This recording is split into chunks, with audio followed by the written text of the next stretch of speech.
Hi friends, welcome back to channel. இன்றைக்கி சூப்பரான ஒரு நான்வெஜ் லஞ்ச் காம்போ தான் பார்க்க போகிறோம்.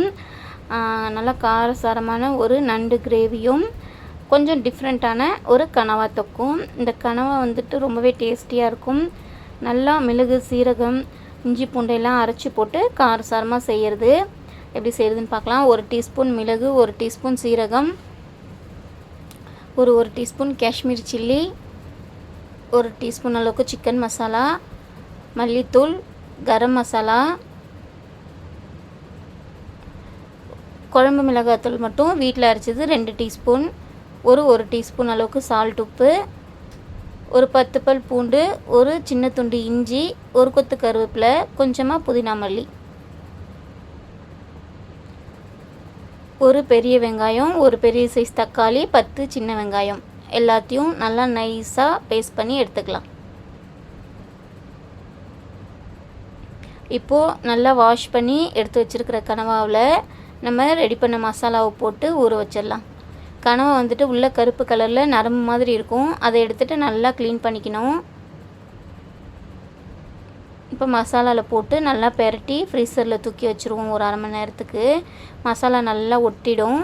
அந்த ஈரப்பதம் தண்ணி எல்லாமே வற்றி நல்லா ஒட்டியிருக்கும். அப்படியே நம்ம எண்ணெயில் போட்டு இதை வந்துட்டு தொக்கு மாதிரி ரெடி பண்ண வேண்டியதான். மண் சட்டியை அடுப்பில் வச்சுட்டு எண்ணெய் ஊற்றி நல்லா சூடானதும் நம்ம மசாலா போட்டு பெரட்டி வச்சுருக்கிற கனவா மீன் எடுத்து போட்டுக்கலாம். ரொம்பவே காரசாரமாக டேஸ்டியாக இருக்கும் இந்த கனவா. கனவா வந்துட்டு 65 மாதிரிலாம் போடணும் அப்படின்னா வெடிக்கும். அதனால் இந்த மாதிரி ரெடி பண்ணிக்கலாம். இது வந்துட்டு சிக்கன் குழம்பு டேஸ்ட்டில் குழம்பு வச்சோம் அப்படின்னா நல்லாயிருக்கும். சிக்கன் மாதிரியே இருக்கும். தேங்காய், பெருஞ்சீரகம் மரத்தெல்லாம் அரைச்சி ஊற்றி. நான் இன்றைக்கி வந்துட்டு இந்த மாதிரி ஒரு தொக்கு ரெடி பண்ணியிருக்கேன். ஏன்னா வந்துட்டு கோல்டு இருக்கிறதுனால நண்டு வந்துட்டு கிரேவி நல்லா மிளகு சீரகம் போட்டு செய்கிறேன்.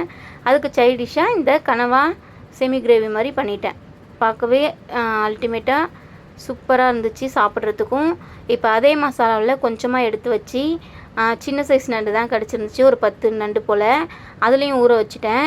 இப்போது கடாயில் எண்ணெய் சேர்த்து பெருஞ்சீரகம் போட்டு தாளிச்சிட்டேன். வெங்காயம் வந்துட்டு க்யூப் சைஸ் கட் பண்ணி அதையும் போட்டு வதக்கிக்கலாம். வெங்காயம் கண்ணாடி பதம் வந்ததுக்கப்புறமா நம்ம தக்காளி சேர்த்துக்கலாம்.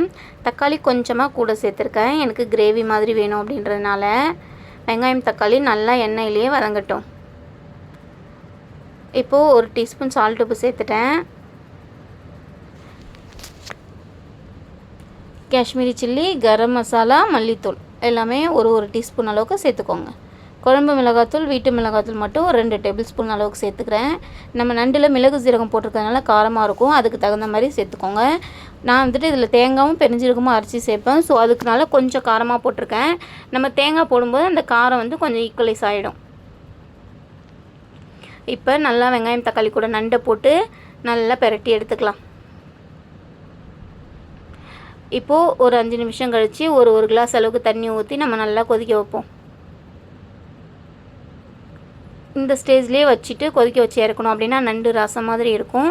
எனக்கு செமி கிரேவியாக வேணும் அப்படின்றனால நான் அதே மிக்ஸி ஜாரில் கொஞ்சமாக தேங்காய் சில்லும் பெருஞ்சீரகமும் போட்டு அரைச்சி எடுத்து அதையும் சேர்த்துட்டேன். இப்போ ஒரு 10 நிமிஷம் மீடியம் சைஸில் வச்சு கொதிக்க வச்சோம் அப்படின்னா நல்ல காரசாரமான ஒரு நண்டு கிரேவி சூப்பராக ரெடி. இதுக்கும் அந்த கனவா தொக்குக்கும் அல்டிமேட்டாக இருந்துச்சு. நல்லா நான்வெஜ் சாப்பிட்ணும் அப்படின்றப்போ இந்த மாதிரி ட்ரை பண்ணி பாருங்கள்.